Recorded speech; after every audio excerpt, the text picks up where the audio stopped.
Oh,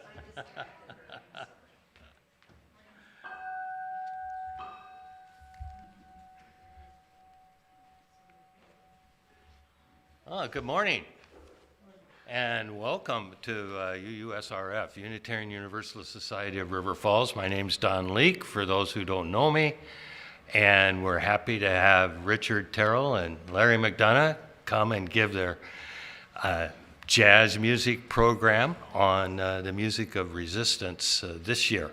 They came last year about this time, and we're pleased to have them here. There's the lineup today with some additions. We're gonna do some singing today, hymn. We're gonna do some hymn singing, so get prepared. So on the theme of resistance, I was looking at the opening words in our Green Book, Singing the Living Tradition, and 429 seems to be most appropriate. Come into this place of peace, and let its silence heal your spirit. Come into this place of memory, and let its history warm your soul. Come into this place of prophecy and power, and let its vision change your heart. Those are words from William F. Schultz.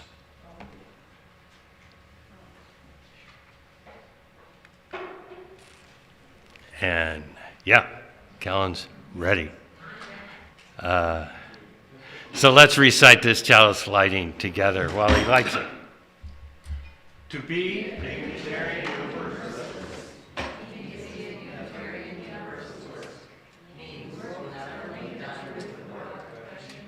the work of telling the truth about oppression, the work of resisting any laws, policies, or practices that deny anyone good.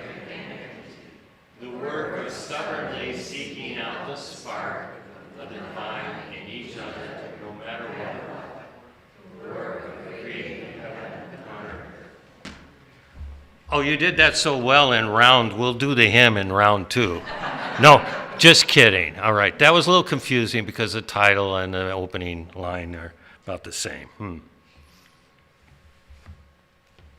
Oh, so here's the hymn.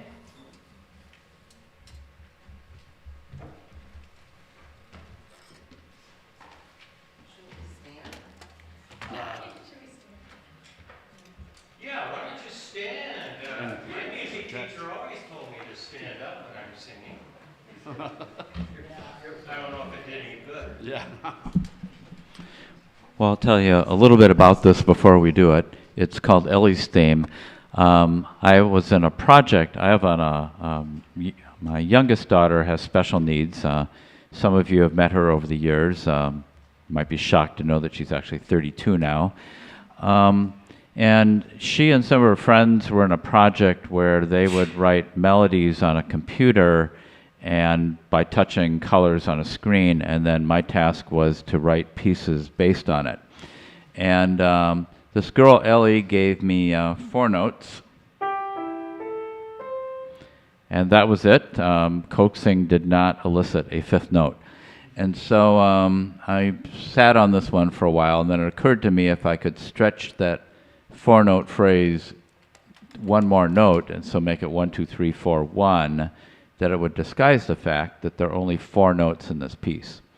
So the good news for you is it makes it really singable. I mean, you've got, and that's it. So you can handle this, so don't get stressed out.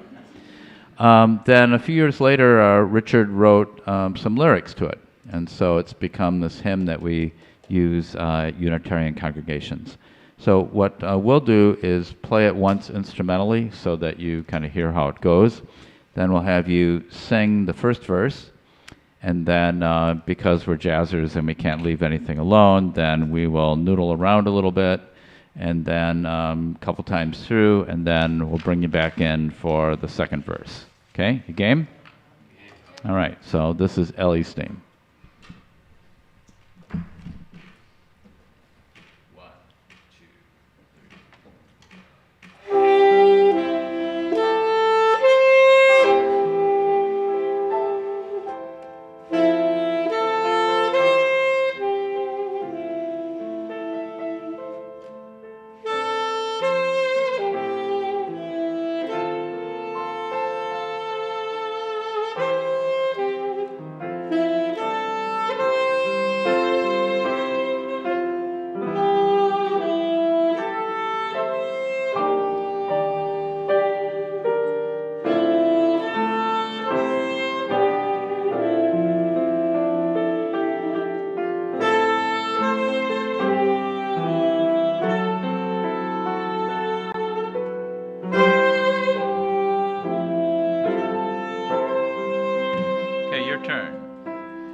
again.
Excellent.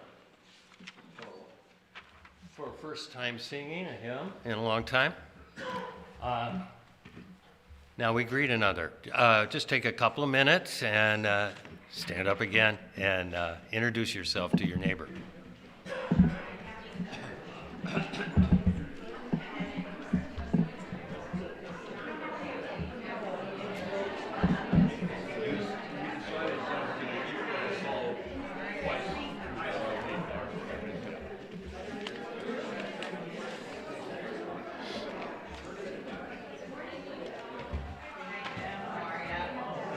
So, as you know, this is the unpredictable time part.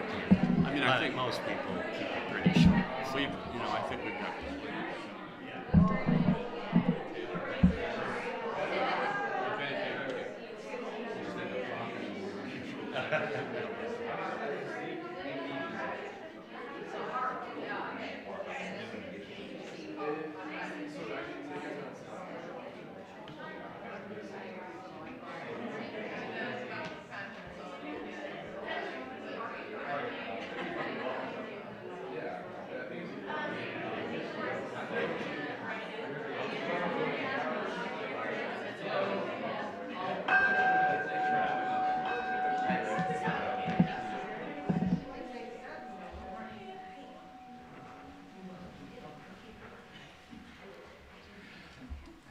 Okay, now's the time for joys and concerns, where you can come up, speak into the microphone, please, drop a pebble into the water, and share your joy or concern. I'll lead it off.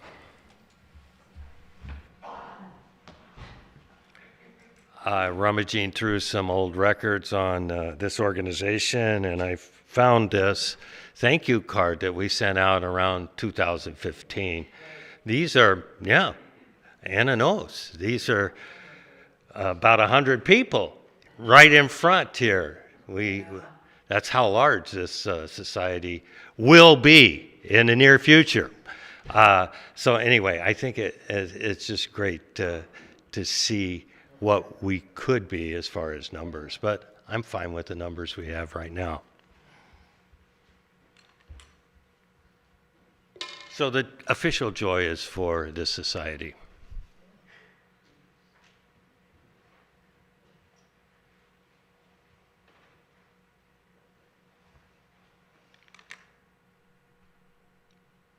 Multicolored, perfect. I am very excited this morning. I was in a coffee shop, Waystone Coffee, this morning, and my good friend Patrona happened to be there, and she says, "Oh, I just sent you an email last night. I've assigned you to a family." So my husband and I and another couple will be providing food security for a Hispanic family and working with another couple for more wraparound services. So I'm excited to get to know these people and work more closely with the rest of the community for that support. So Wendy, how can people join this effort? Who do they contact, Patrona? They would contact Patrona. Michelle Hansen is also helping, but she's we have 130 volunteers. And so getting everybody matched up it takes patience because it takes time to do that. And anybody can ask me after the service, and I can, if they haven't already gotten involved, I'd be happy to exchange contact information and I can put you in touch with the right people.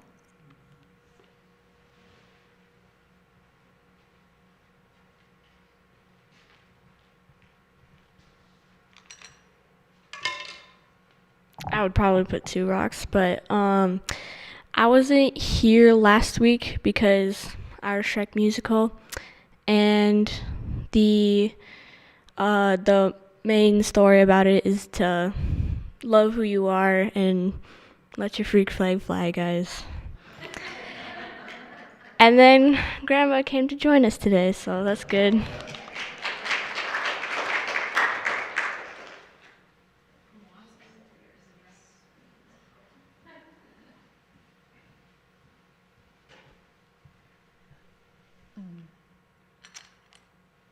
This is for my friend Maureen, who is back after many days in Ireland. And I know that she has lots of joy to talk about, but she also got a respite from all of her tireless volunteering work. And I know, Wendy, you just mentioned more volunteering opportunities, but my holiday wish for my friend is to keep some of that peace and feel worthy. You do a lot. So I'm grateful for you.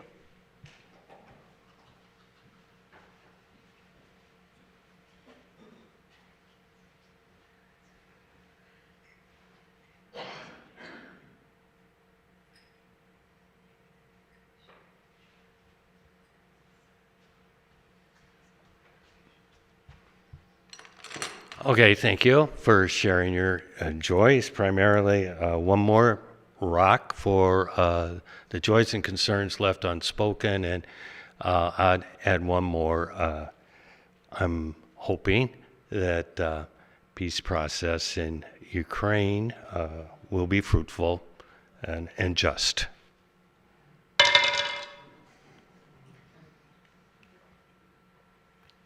Okay, now the official program.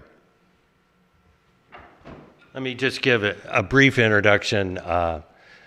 Richard on sax, taught for a long time at Mankato, Minnesota State University right now. He's retired 8 years in the English department.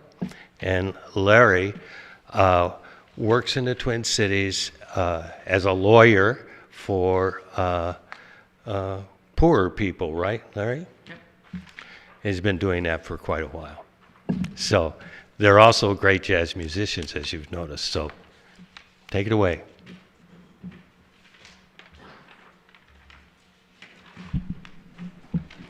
So we're doing a program today on the music of resistance, and we've broken it up into kind of 3 categories. Songs of injustice, and it'll be music and reading. So first about injustice, the things that maybe motivate people to be angry and to want to do something. And then encouragement, the idea that we should actually then do something. And then change, that actually people can change and circumstances can change. And so when you're looking at injustice, things are not set in stone. So that's kind of our structure for today. The first piece that we're doing is the old piece, Strange Fruit. If you know the story of Billie Holiday, this is a song about lynching, but it's characterized in terms of fruit on trees instead of people on trees. And so it's a very dark piece, but dark times are what motivate people to do something. So we're going to start with that.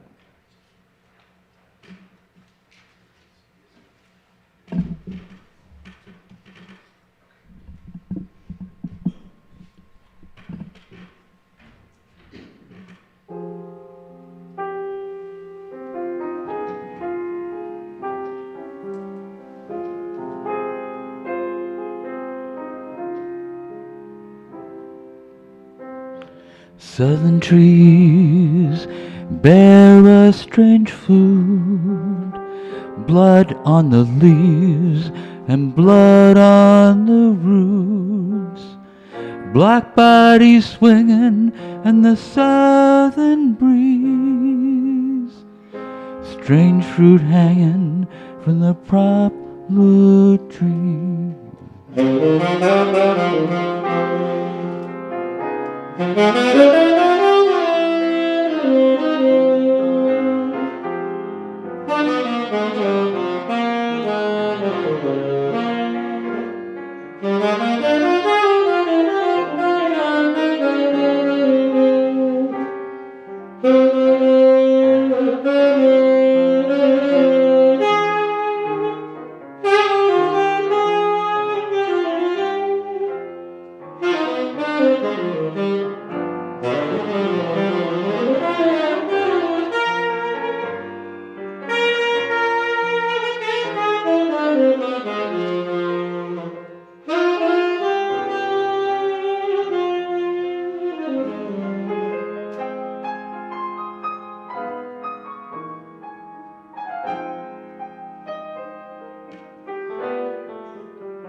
Pastoral scenes and the gallant sound, the bulging eyes, the twisted mouth, scent of magnolias, sweet and fresh, then the sudden smell of burning flesh.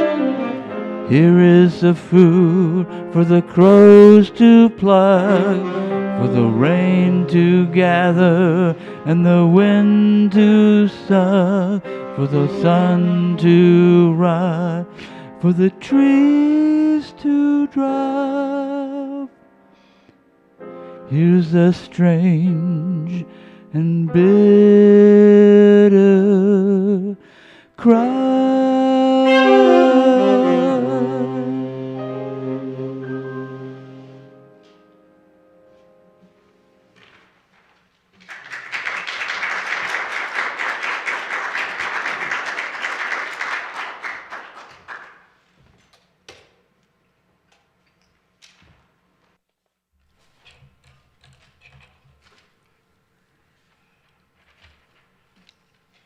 One of the injustices that I worry the most about, that motivates me the most, and I'm sure it does for some of you, is our relationship to the future, environmentally speaking, what we're doing and how, like, my grandkids or your children, grandchildren, what kind of world they're going to inherit.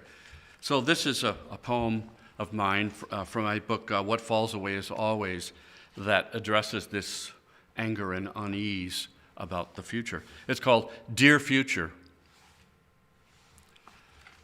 What you think of us will not be your first concern, just as you were not ours. You won't know we thought our diligence would be your salvation, that we looked out at the trees and they just stood there. We each cast a single shadow, longer at twilight, yes, but soon we couldn't recognize darkness. Each pin in the map stood for 10,000, and there were tens of thousands of pins. So we made more maps, but found the world wouldn't grow. Future, we knew so much for sure there wasn't room for it all. Each mind was like a garage so stuffed with belongings that cars had to park on the streets. Soon, there was simply not enough dignity to go around, or fresh water, which became the same thing. The very air was like bird song we thought we could identify, but the birds knew it not at all, so didn't sing. They couldn't fly any further south than this. We thought we could change the subject, that there were kingdoms yet to come. We held truth to be self-evident, but it proved to be disguised, difficult to tease out from our habits and necessities, which became an embarrassment of exceptions. The moon itself could be populated, couldn't it? The stars bore out our cold abstractions. Down the pipe, always another pagan invention, each meadow a place on which nothing was built yet. People grew sadder for what seemed like a long time, and then they got mad. Future, perhaps you know. They had come to believe in pure mind until matter put a cruel end to that short semester. They never thought that if the wolves roamed too close to the door, their houses had been built too close to the forest. Future, you became our article of faith, a proper name, legally changed, to rhyme with ours. If tomorrow, as I write, is the beginning of you, the atoms of the days and years between us may change slowly enough, like failing light, that you will even think you remember gardens.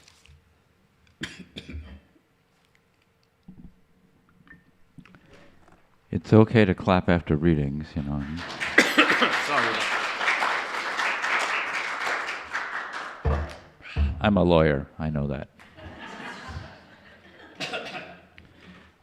So the next piece we're going to do is a piece called Deportee by Woody Guthrie, and it's sad on a couple of levels. It's about a newspaper article that he read, and this was probably in the 1930s, and it was about a plane crash. It was a plane taking deportees, I believe, back to Mexico. And the story only mentioned the names of the Anglo pilots and staff on the plane, and then just referred to the passengers as the deportees. And so that was the framework for this. It's sadly relevant today.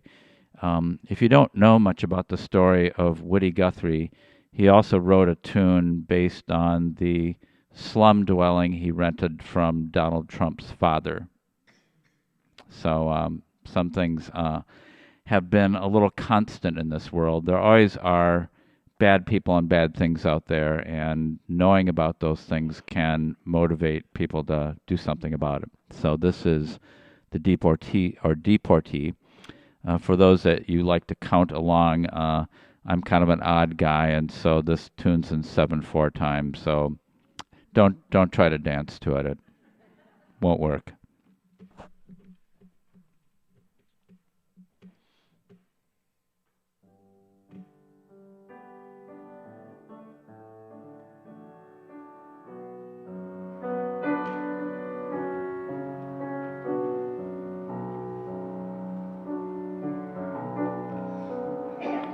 The crops are lying, the peaches are rotting, oranges piled up in their creosote dumps. They're flying them back to the Mexican border, pay all their money, wait back again. We died in your hills, died in your deserts, died in your valleys, died in your plains. We died neath your trees, we died in your bushes, both sides the river, died just the same. Goodbye, my one, goodbye, Rosalita. Adios, amigo, Jesus Maria. We won't have your names when you ride a big airplane. All they will call you is deportees.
on fire. Las Gatos Canyon's fireballs of lightnings shook up the hills. Who are those friends scattered like dry leaves? Radio says, just deportees.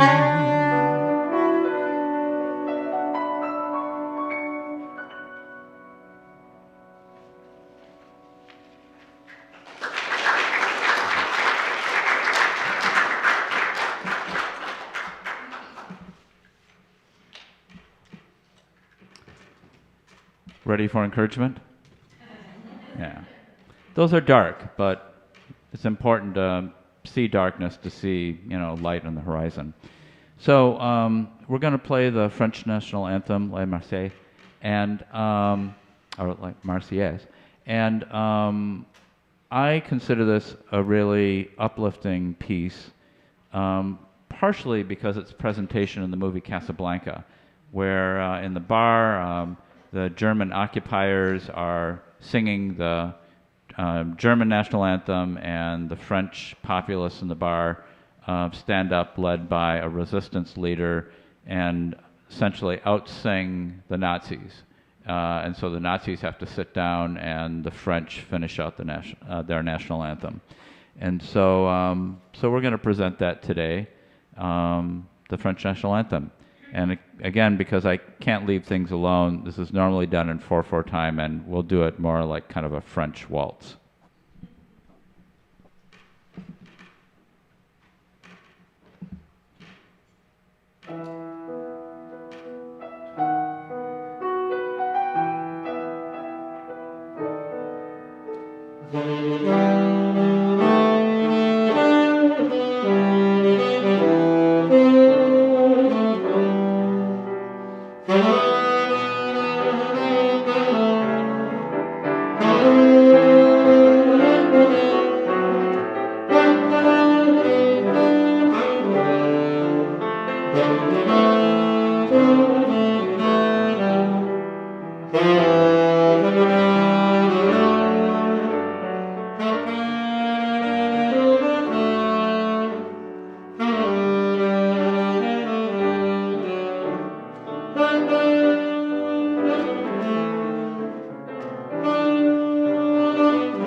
Larry knew Senator Paul Wellstone very well, and even though we're in Wisconsin, you're close enough to those of you who remember what an aspiring figure he was.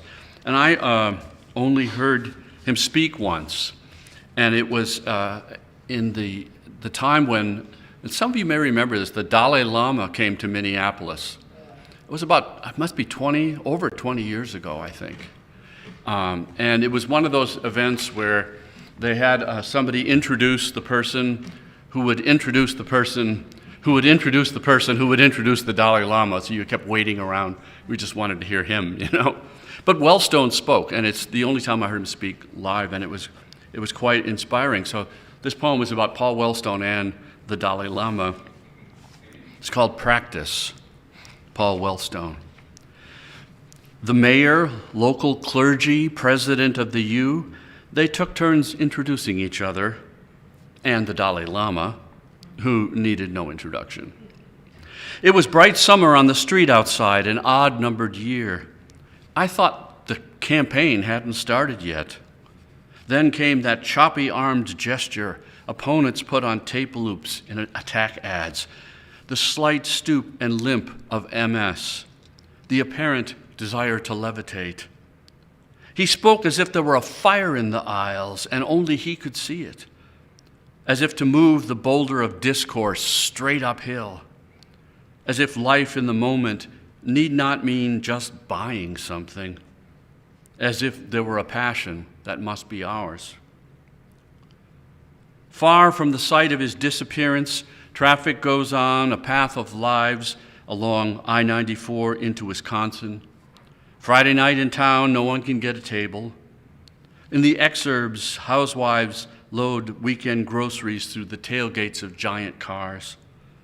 The crowded parking lots, even in the freezing rain, run off to the abandoned field next to be developed. In the cities, the children of the poor will still rise tomorrow. The day is dark and cold. A small man, hunched at the podium, beloved by many, revered by his own, he's not running for anything. His saffron and scarlet robes are rivers draped over the shoulderless body. Question: don't you hate the Chinese for what they did to your country? His Holiness: sometimes. His Holiness: if you find what I say useful, then I hope you will try to practice it.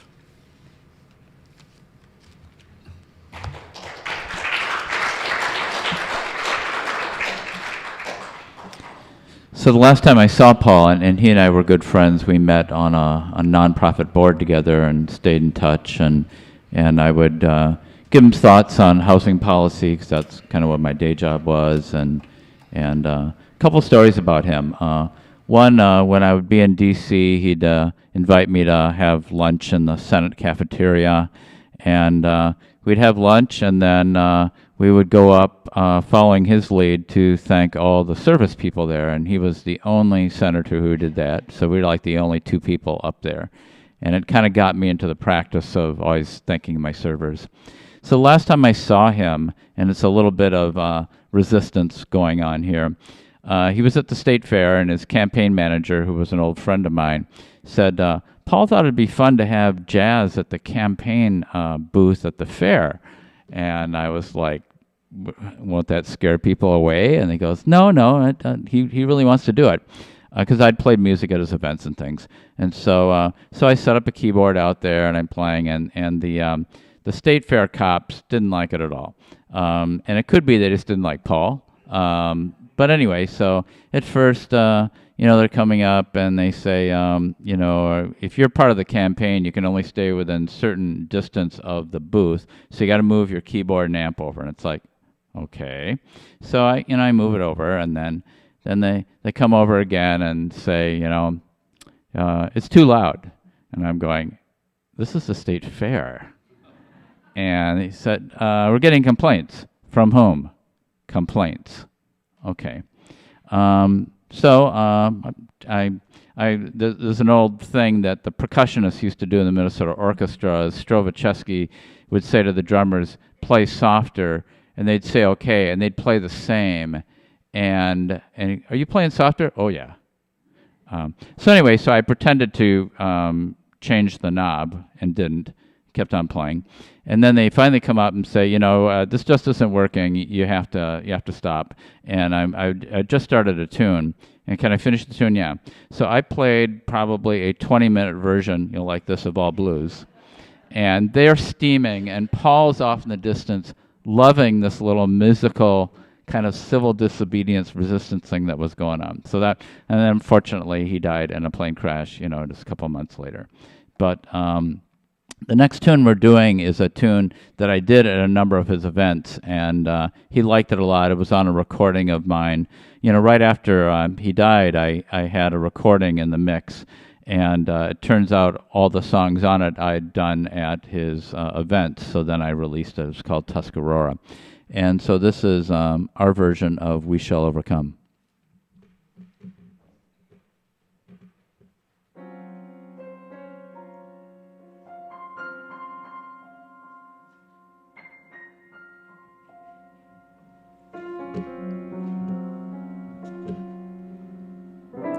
We shall overcome. We shall overcome. We shall overcome someday.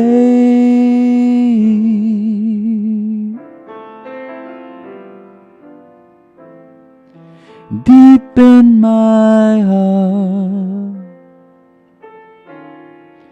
I do believe that we shall overcome someday.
We shall overcome. We shall overcome. We shall overcome someday.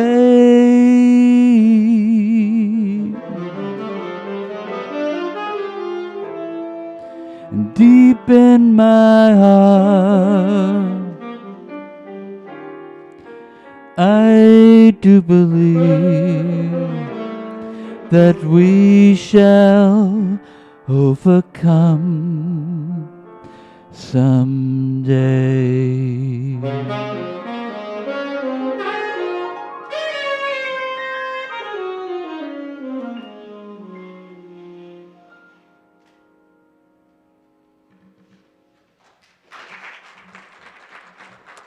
Thank you.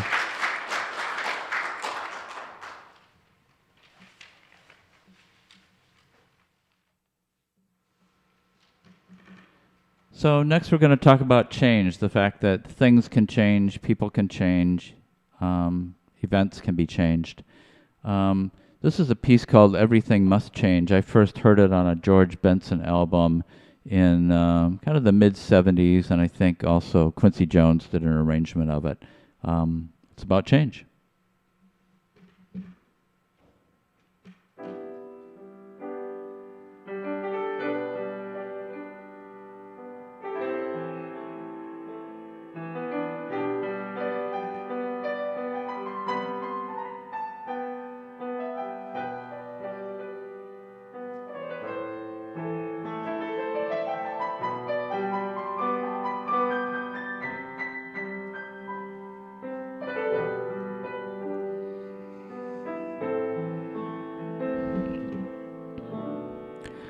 Everything must change.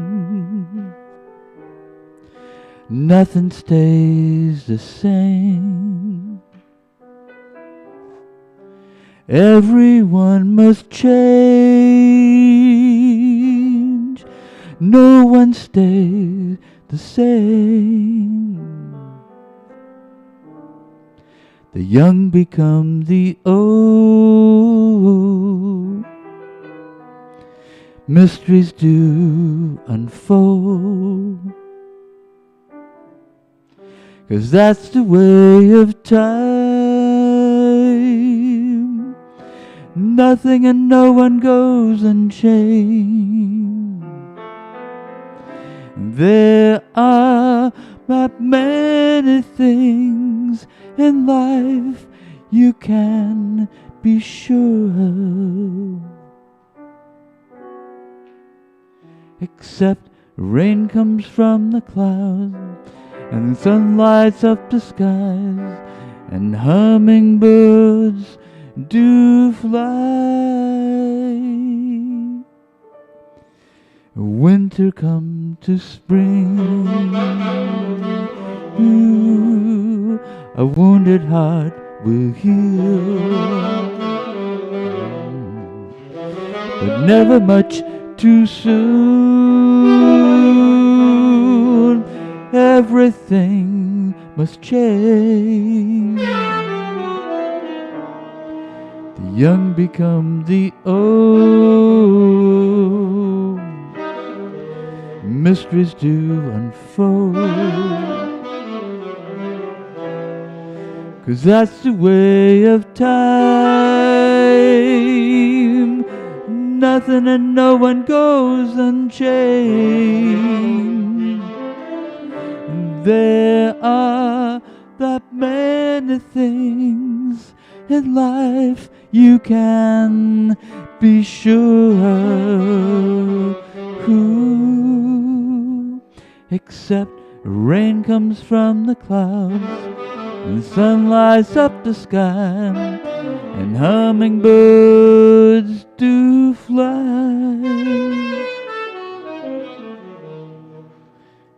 Do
There are not many things in life you can be sure.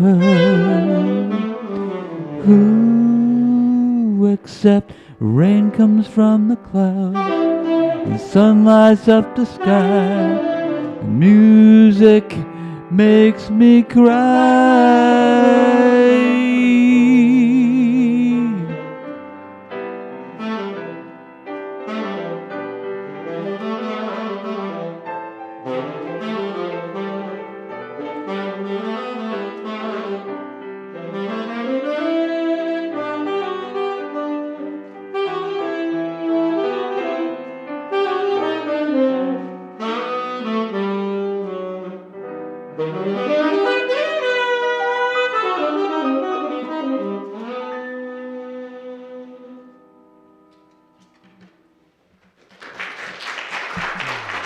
Thank you. Wow, I like that tune. Some things are just fun to play on. Okay. Change. The next poem, there's no slide, so don't worry, John. And you don't need one. It's very short and simple. And, we think of change as being change. I'm going to change. I'm going to burn it down and start over. But I think most change is incremental, is it not? Most change comes from staying at it and over time. So here's a short poem. It begins, the first couple lines refer to a time in my life when I wasn't playing music. Long story, but okay. It's called The Lesson. The horns I used to play in weekend bands, asleep in their closet cases, my wife has started piano lessons and practices daily with such joy that she gives dedication a bad name. She's playing songs a child would play, Skip to My Lou, The Bridge of Avignon. She works her Alberti bass in her left hand, hits the same wrong note more than once. And I look up from the dishes in the sink or the news on TV and bark, "No!" She's never angry, never replies, just runs the phrase again, right this time. Over time, she's improving, little by little, maybe a little every day. The Lesson. And another poem about change. And this one takes a different tack entirely. And this is Theodore Roethke's poem, The Waking. There are, most critics, poets would agree, three great villanelles in the English language of the last century. Do Not Go Gentle Into That Good Night by Dylan Thomas, One Art by Elizabeth Bishop, and this one, The Waking. And this poem is about change, but because it's a villanelle has repeating lines, as you'll notice. And so the poem seems to go in circles, and it's going in circles, but you're reading it on the page, and there's that tension. And so we don't think about change as being cyclical, but everything is in cycles, I guess, is it not? The Waking. I wake to sleep and take my waking slow. I feel my fate in what I cannot fear. I learn by going where I have to go. We think by feeling, what is there to know? I hear my being dance from ear to ear. I wake to sleep and take my waking slow. Of those so close beside me, which are you? God bless the ground, I shall walk softly there and learn by going where I have to go. Light takes the tree, but who can tell us how? The lowly worm climbs up a winding stair. I wake to sleep and take my waking slow. Great nature has another thing to do to you and me, so take the lively air and, lovely, learn by going where to go. This shaking keeps me steady. I should know. What falls away is always and is near. I wake to sleep and take my waking slow. I learn by going where I have to go.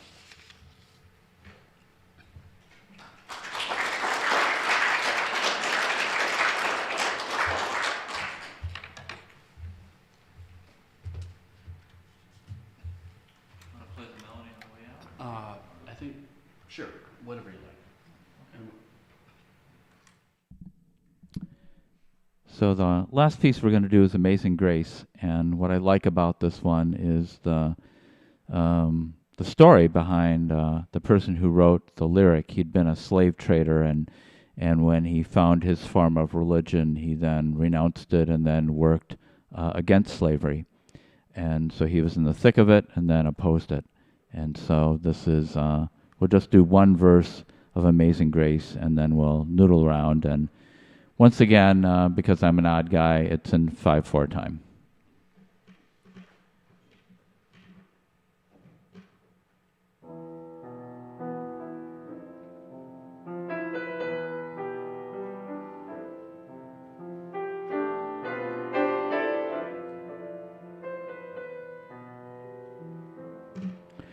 Amazing grace, how sweet the sound, it saved a wretch like me.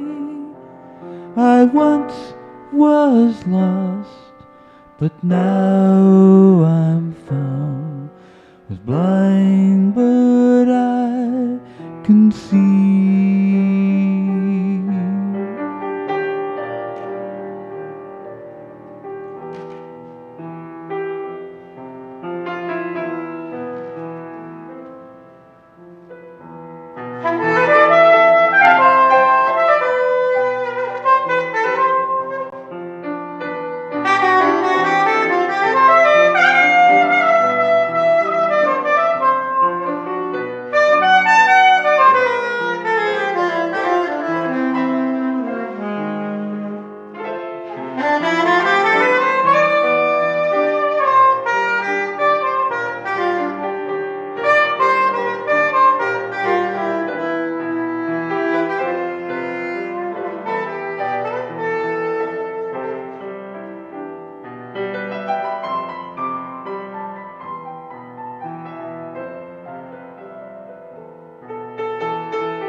Thank you.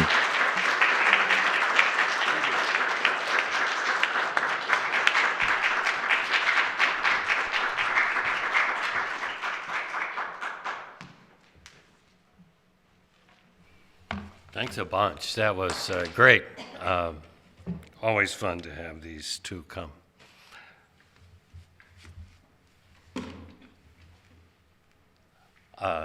Announcement time. You can see that book club meets after the service today. And we have pancake breakfast coming up the Sunday after Thanksgiving. So you're all welcome to come. Of course, I've got a sign-up sheet to bring things. Allison's already bringing the bacon, and Sue Bouchard's got a special pancake mix. But little things, butter, that kind of thing, if you want to contribute to that or help serve, we've got the aprons. All we need is you. That's 10 o'clock next Sunday. Then we have a couple of ministers. A new one, Chad Snyder, will come and talk to us on the first Sunday in December, and then Ted's going to come on the second Sunday. Any other announcements from the floor? Yes, Ann. Well, there's sort of an ad hoc meeting of the non-existent, but hopefully existent social action committee after the service, briefly, if you're interested. Stay, we're going to meet just in the sanctuary. Any others? Okay. Oh, as usual, thanks for being here. And if you want to contribute, I moved the collection basket to inside the auditorium underneath the stained glass window there. And we also have CDs and poetry books in the kitchen from Richard and Larry. And there's also a donation jar, the Human Fund. Do you want to say something about that, Larry? Sure. Do we have any Seinfeld fans here? Okay, so the Human Fund, does that ring a bell? Yeah. Yes. So the Festivus episode, George, always a really not so bright guy, decides to, instead of giving, he gets like a card from someone, like a donation's been made in your name, and he's like really grumpy because he didn't get a present. So then he hatches this idea, he'll do cards of a fake charity, which is called the Human Fund, Money for People. Pretty smart. And so he gives it out, and of course, everybody's kind of unimpressed. And then his boss decides, well, I need to donate something, so here's like $10,000 to the Human Fund. And so, of course, George keeps it, right, thinking that he'll now become a benefactor. But then, of course, his boss realizes that the accountant said, well, there's no such thing as a Human Fund. George says, well, there could be. So our donation thing has the Human Fund on it.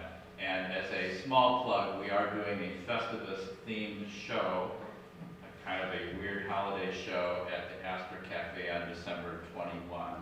So if you like your holiday music a little bit weird and twisted, that'd be the place to go. So, there you go. Yeah.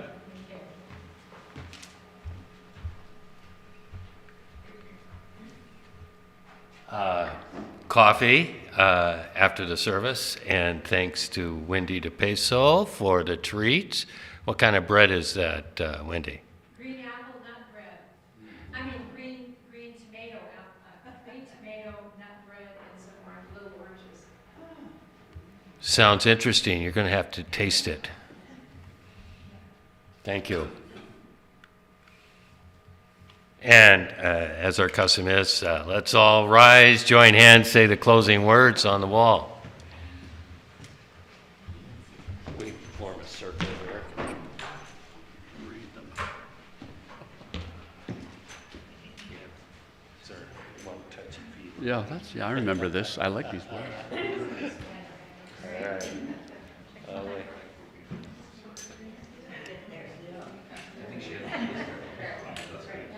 You know when the circle's done. All right. Okay.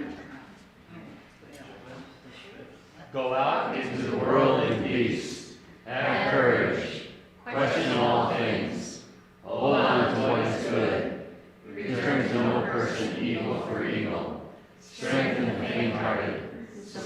we.